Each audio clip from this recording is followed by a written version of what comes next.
Untuk pertanyaan pertama, berikan penjelasan bagaimana penerapan teori behavioristik, teori sosial kognitif, dan teori konstruktivisme di dalam kelas.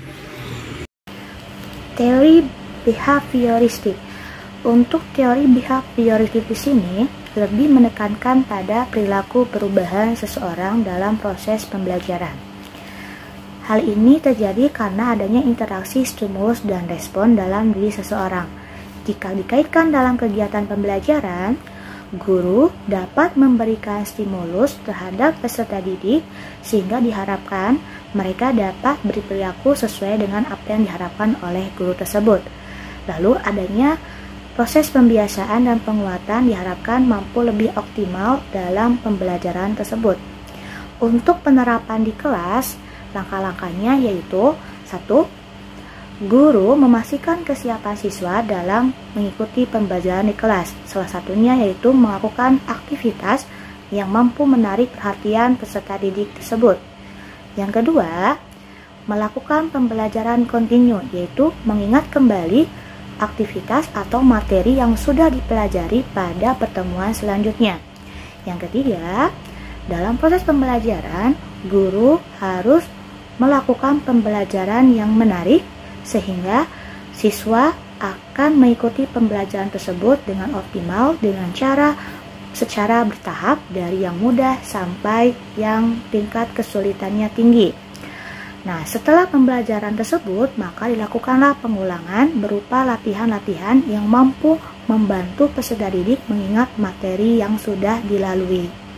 Setelah pembelajaran di akhir, maka dilakukan suatu evaluasi, di mana evaluasi tersebut dilakukan berdasarkan atas perilaku yang terlihat dari peserta didik tersebut. Yang kedua yaitu teori kognitif sosial. Dalam teori ini, seseorang belajar melalui aktivitas peniruan dari lingkungan di sekitarnya. Perilaku kognitif dan lingkungan itu saling berinteraksi untuk mempengaruhi seseorang dalam belajar. Sehingga di sini ada 4 komponen dalam pembelajaran sosial kognitif, yaitu adanya atensi, retensi, produksi, dan motivasi. Dalam penerapan teori kognitif dalam pembelajaran di kelas, yaitu guru menyampaikan petunjuk belajar yang sangat jelas dan menarik sehingga mampu memotivasi peserta didik dan memperhatikan pembelajaran di kelas. Lalu, guru memodelkan yang akan ditiru oleh peserta didik tersebut sehingga memberikan kesempatan kepada peserta didik untuk mempraktekannya dan mengulangi kegiatan tersebut. Lalu, yang ketiga, mereka akan seolah-olah menjadi model tersebut merasakan. Nah, setelah merasakan tersebut, mereka akan melakukan penguatan, di mana dilakukanlah suatu kegiatan. Nah, ketika di akhir, guru akan memberikan pujian karena peserta didik mampu menyesuaikan diri dan menjadi model sesuai dengan apa yang disampaikan oleh guru tersebut. Yang ketiga yaitu teori konstruktivisme. Dalam teori ini, pengetahuan seseorang akan tumbuh berkembang berdasarkan atas pengalaman yang telah dilaluinya.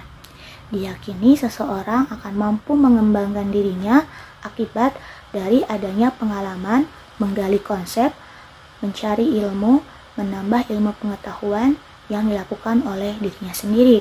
Sehingga di sini belajar akan lebih mudah dipahami jika seseorang melakukan sendiri apa yang telah dia lewati dari pengalaman sebelumnya. Nah, untuk penerapan teori konstruktivisme di dalam kelas, langkah-langkah yang dapat dilakukan oleh seorang guru yaitu yang pertama, guru mendorong peserta didik untuk menggali informasi atau mengemukakan pengetahuan dasar tentang konsep yang akan dipelajari di pembelajaran tersebut. Lalu, guru akan memancing atau memberikan pertanyaan yang lebih kontekstual sehingga mampu dikaitkan terhadap konsep yang akan dipelajari. Selanjutnya, peserta didik diberikan kesempatan untuk mencari informasi tambahan, menyelidiki dan mengumpulkan informasi-informasi yang berkaitan dengan konsep yang akan dipelajari. Lalu, selanjutnya yang ketiga, siswa akan memikirkan suatu konsep berdasarkan hipotesis mereka masing-masing. Lalu, jika ada yang belum benar, maka akan dikoreksi. Jika ada yang sudah benar, maka akan dikuatkan oleh guru tersebut. Sehingga di tahap terakhir, guru akan melakukan evaluasi dan menarik kesimpulan dari kegiatan tersebut. Halo teman-teman semuanya, kembali lagi bersama saya Vega Dwi Nurani. Pada kesempatan kali ini, izinkan saya untuk melanjutkan penjelasan dari kelompok saya mengenai teori belajar dan motivasi anak. Saya akan menjelaskan pertanyaan yang kedua. Berikan penjelasan model-model pembelajaran apa saja yang terbentuk berdasarkan prinsip konstruktivisme. Prinsip belajar konstruktivisme menekankan pada peran aktif peserta didik dalam membentuk atau mengkonstruk suatu pengetahuan. Berikut ini akan saya jelaskan beberapa model-model pembelajaran yang menerapkan prinsip konstruktivisme. Pertama, Contextual Teaching Learning atau CTL. Contextual Teaching Learning atau CTL merupakan model pembelajaran yang mengaitkan antara materi pembelajaran dengan situasi dunia nyata di lingkungan sekitar siswa. John Dewey pada tahun 1916 menyimpulkan bahwa siswa akan belajar dengan baik jika apa yang dipelajari terkait dengan apa yang telah diketahui dan dengan kegiatan atau peristiwa yang akan terjadi di sekelilingnya. Yang kedua, cooperative learning. Model pembelajaran kooperatif merupakan suatu model pembelajaran yang mengutamakan adanya kelompok-kelompok. Setiap siswa yang ada dalam kelompok tersebut mempunyai tingkat kemampuan baik kognitif maupun non-kognitif yang berbeda-beda dengan tentu saja karakteristik yang berbeda juga. Jadi, pada model pembelajaran ini, siswa akan dipaksa untuk berperan aktif dalam berdiskusi kelompok untuk menyelesaikan permasalahan. Yang ketiga, inquiry learning. Model pembelajaran inquiry learning pada prinsipnya mengajak peserta didik untuk aktif bertanya dan bereksperimen secara mandiri selama proses belajar. Pada model ini, kegiatan belajar menekankan pada pengembangan keterampilan penyelidikan dan kebiasaan berpikir yang memungkinkan peserta didik untuk melanjutkan pencarian pengetahuannya. Keempat, problem-based learning atau PBL. Problem-based learning adalah model pembelajaran yang di dalamnya melibatkan peserta didik untuk berusaha memecahkan masalah sehingga siswa mampu mempelajari pengetahuan yang berkaitan dengan masalah dan menyelesaikannya. Model ini bertujuan agar peserta didik tangguh dan mandiri, terbiasa mengambil inisiatif, dan terampil menggunakan pemikiran kritis untuk memecahkan masalah. Demikian yang dapat saya sampaikan. Selanjutnya akan kami lanjutkan untuk pertanyaan yang ketiga. Baik, Bapak Ibu sekalian dan rekan-rekan yang menonton video lanjutan pembelajaran kali ini, izinkan saya untuk melanjutkan pembahasan yang telah disampaikan sebelumnya oleh rekan saya. Tapi sebelum saya memulai melanjutkan pembahasan, saya akan kembali merefleksi terlebih dahulu pengetahuan yang sudah kita peroleh dari pembahasan awal, yaitu mengenai tentang topik teori belajar. Sebelumnya kita sudah belajar tentang 4 teori belajar. Yang pertama yaitu tentang teori behavioristik, di mana teori ini berpendapat bahwa stimulus dan respon dalam pembelajaran itu menjadi kuncinya. Yang kedua, yaitu teori tentang kognitif, di mana menekankan bahwa ada tahapan kognitif yang harus dilalui oleh siswa dari satu fase ke fase yang lainnya. Yang ketiga ada teori konstruktivisme, di mana pembelajaran dikonstruk dari pengetahuan atau pengalaman yang dilalui oleh peserta didik. Dan yang terakhir ada teori humanistik, di mana teori ini berpendapat bahwa belajar itu memanusiakan manusia. Setelah kita merefleksikan pengetahuan tersebut, mari kita coba melanjutkan pembahasan pertanyaan ketiga, yang mana ini merupakan implementasi dari teori-teori belajar maupun perspektif terkait motivasi peserta didik dalam belajar. Untuk pertanyaan ketiga, setelah kami berdiskusi dan membuat rencana untuk meningkatkan motivasi siswa berdasarkan kasus A sampai dengan D, maka saya di sini akan mencoba membahas untuk poin A dan poin B. Mari langsung saja ke poin A.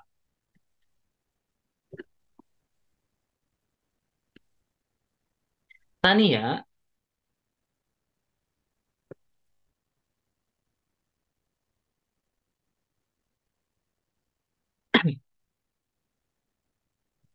Tania berumur 7 tahun, memiliki kemampuan rendah dan keinginan yang rendah untuk sukses. Dari hasil berdiskusi dengan kelompok, maka rancangan pembelajarannya sebagai berikut. Sebelum merancang pembelajaran, terlebih dahulu dilaksanakan asesmen diagnostik kognitif dan non-kognitif. Hal ini bertujuan untuk mengetahui karakteristik dari Tania. Setelah itu, dilanjutkan dengan berkoordinasi terlebih dahulu kepada guru bimbingan konseling untuk mengetahui latar belakang Tania. Karena guru BP atau guru BK diharapkan mampu menggali lebih jauh terkait latar belakang dari mulai kondisi keluarga Tania, lingkungan di keluarganya, dan bagaimana karakteristik-karakteristik lainnya di luar kognitif dari Tania. Setelah informasi itu cukup, maka dimulailah merancang pembelajaran. Pembelajaran yang dipilih yaitu menggunakan model yang bervariatif, karena di sini eh, keinginan Tania untuk sukses itu masih cenderung rendah, maka kami memilih model yang bervariatif agar membangkitkan semangat untuk belajar, motivasi belajarnya akan bangkit, karena pembelajaran bervariatif setiap pertemuannya. Dan bisa diambil 3 model pembelajarannya. Ini project based learning, pertemuan kedua bisa menggunakan pembelajaran cooperative learning, dan pertemuan ketiga bisa menggunakan model pembelajaran problem based learning. Nah, lalu bagaimana keterkaitan antara teori belajar terhadap model pembelajaran yang kita pilih ini?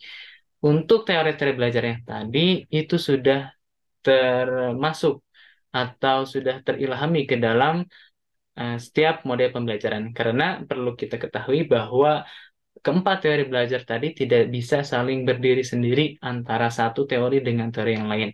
Tentunya dalam proses pembelajaran, keempat teori tersebut bisa include atau termasuk ke dalam setiap model pembelajaran yang kita pilih atau kita laksanakan dalam proses pembelajaran.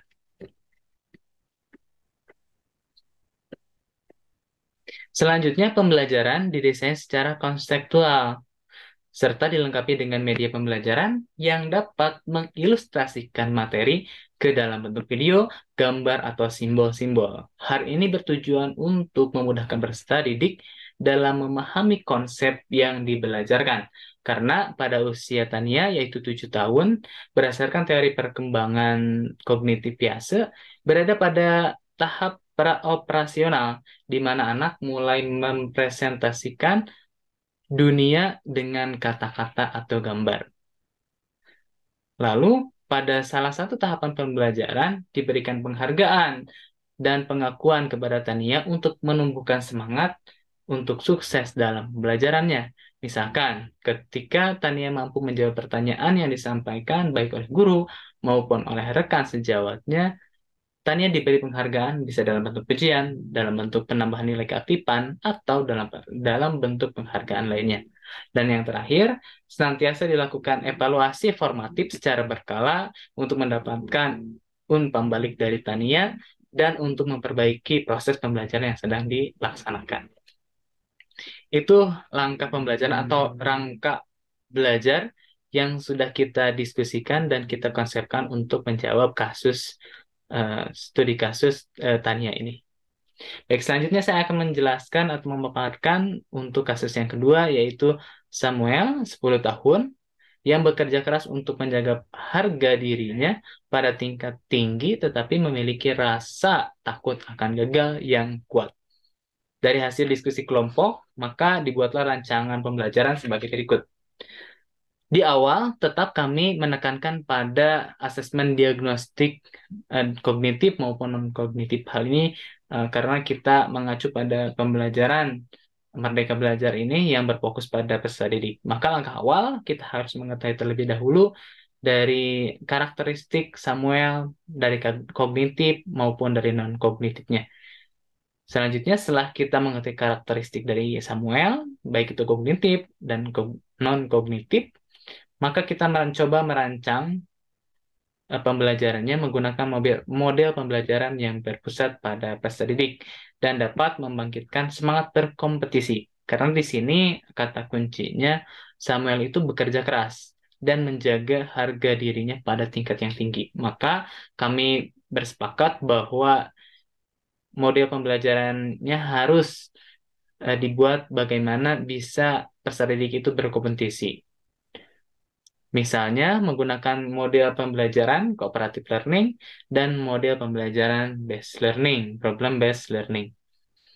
Kemudian pembelajaran didesain secara konstekstual dan kompetitif secara individu maupun secara kelompok untuk menumbuhkan motivasi belajar serta mau bekerja keras untuk menjaga harga dirinya. Kemudian pada setiap siklus kompetitif diberikan penghargaan kepada peserta didik atas capaiannya. Di samping itu, tetap membangun rasa percaya diri ketika peserta didik gagal. Nah, di sini untuk menumbuhkan atau menguatkan kembali jika peserta didik gagal atau Samuel gagal, dan memberikan penghargaan, pengakuan atas capaiannya dalam setiap fase pembelajaran. Kemudian membangun rasa percaya diri dapat dilakukan dengan memberikan penghargaan dan pengakuan kemampuan Samuel di depan kelas. Pemberiannya bisa dilakukan dengan cara pertama menjadikan Samuel sebagai tutor ketika Samuel mampu mengerjakan atau mampu menjawab seluruh pertanyaan. Yang kedua bisa mengadakan pengakuan atau Samuel dipanggil ke depan dan diakui di depan siswa yang lainnya. Dan yang terakhir, tahap terakhir itu selalu dilaksanakan evaluasi secara berkala, artinya formatif di sini untuk memperbaiki proses pembelajaran serta memantau perkembangan Samuel. Mungkin itu saja yang bisa saya paparkan. Untuk poin selanjutnya akan dipaparkan oleh rekan saya. Terima kasih. Baik, untuk kondisi yang bagian C, itu Sandra umurnya 13 tahun, tuh yang tenang di kelas dan meremehkan keterampilan mereka. Mungkin maksud di sini yang tenang itu mungkin yang pemurung, ya gak percaya diri dan selalu meremehkan keterampilannya sendiri gitu kayaknya. Ya, kita akan identifikasi terlebih dahulu. Jadi Sandra ini kan umurnya 13 tahun, berarti dia termasuk kategori remaja. Nah, pada masa remaja itu merupakan masa transisi atau peralihan dari masa anak menuju masa dewasa. Nah, jadi ini tengah-tengah ya. Nah, pada masa ini individu mengalami berbagai perubahan ya, baik fisik maupun psikis. Nah, perubahan yang tampak jelas itu adalah perubahan fisik ya yang terlihat. Nah, kemudian tubuh berkembang pesat ya sehingga mencapai bentuk tubuh orang dewasa yang disertai pula dengan berkembangnya kapasitas reproduktif. Nah, selain itu, remaja juga berubah secara kognitif dan mulai mampu berpikir abstrak seperti orang dewasa. Pada periode ini, remaja mulai melepaskan diri secara emosional dari orang tua dalam rangka menjalankan peran sosialnya yang baru sebagai orang dewasa. Ada beberapa cara nih ya untuk menumbuhkan rasa percaya diri remaja agar tidak meremehkan kemampuannya sendiri. Nah, yang pertama kita hormati dan hargai. Jadi dengan menghormati dan menghargai layaknya orang dewasa, karena anak ini mungkin merasa dirinya adalah orang dewasa, jadi kita hargai bahwa dia bukan lagi anak-anak, bukan lagi ya yang bisa dikekanak-kanakan lagi, sehingga akan muncul bahwa oh iya, saya sudah mulai dewasa. Kemudian yang kedua, ya bangun harga diri anak. Ya setelah kita menghormati dan menghargainya, kita bangun agar rasanya itu tumbuh ya. Jadi sebagai guru, pastikan untuk membantu remaja tersebut membangun fondasi yang sehat tentunya dan stabil untuk menjaga harga dirinya. Jadi kita ajarkan anak jika menjadi orang yang lebih baik itu sangat penting. Dan ketiga, fokus pada kekuatan yang dimiliki. Mungkin anak tersebut merasa saya tidak punya keterampilan dan melirik temannya, dia bisa melakukan itu, saya tidak bisa. Ternyata kita harus memberikan kepercayaan bahwa fokuslah pada kekuatan yang kita miliki. Karena sebenarnya kita punya kekuatan, punya keterampilan yang sangat luar biasa, hanya belum muncul saja. Nah, kita akan bangun kekuatan itu agar menjadi nyata. Jadi, tetap percaya diri dan jangan meremehkan kemampuan sendiri. D. Robert, 16 tahun, yang menunjukkan sedikit minat di sekolah dan saat ini tinggal bersama dengan bibinya. Orang tuanya sudah tidak dapat dihubungi. Menurut Pintrich dan Sang, motivasi didefinisikan sebagai kondisi internal yang memunculkan, mengarahkan, dan menjaga sebuah perilaku. Dalam definisi demikian, maka pada dasarnya motivasi merupakan proses yang terjadi di dalam diri individu yang mengarahkan aktivitas individu mencapai tujuan yang perlu didorong dan dijaga. Melihat kasus yang terjadi pada Robert, dia memiliki sedikit minat di sekolah dan kurang motivasi dalam belajar. Untuk mengatasi hal tersebut, guru harus terlebih dahulu melakukan strategi untuk mendorong minat Robert dengan terlebih dahulu mencari penyebab kurangnya motivasi Robert yang mungkin berkaitan dengan keadaan di keluarganya. Hal ini dapat dilakukan guru dengan pendekatan khusus kepada Robert untuk menggali masalah tersebut. Salah satunya dengan pendekatan sebagai teman curhat. Karena sesuai dengan perkembangan siswa SMA, di mana hubungan murid dan guru lebih condong sebagai teman yang saling memberi feedback. Langkah rencana yang dapat dilakukan adalah sebagai berikut. Pertama, sebelum merancang pembelajaran, terlebih dahulu dilaksanakan asesmen diagnostik kognitif maupun non-kognitif. Hal ini dilakukan untuk mengetahui kemampuan awal Robert dan faktor-faktor yang mempengaruhi sedikitnya minat belajar di sekolah. Guru berkoordinasi dengan guru BK untuk mengetahui latar belakang keluarga Robert, dan karena orang tua tidak bisa dihubungi, maka mengunjungi rumah bibi Robert untuk mengkonfirmasikan apakah ada keterkaitan antara masalah keluarga dengan minat belajar Robert. Untuk pembelajaran di kelas bisa menggunakan metode problem-based learning. Guru melibatkan peserta aktif dalam belajar. Terutama untuk Robert, guru sambil memberikan tanggapan terhadap materi, minat, cita-cita, harapan, serta kekhawatiran dia untuk menunjukkan kepedulian terhadap dia. Nah, diharapkan dengan langkah ini, Robert dapat meningkatkan minat dalam belajar di sekolah.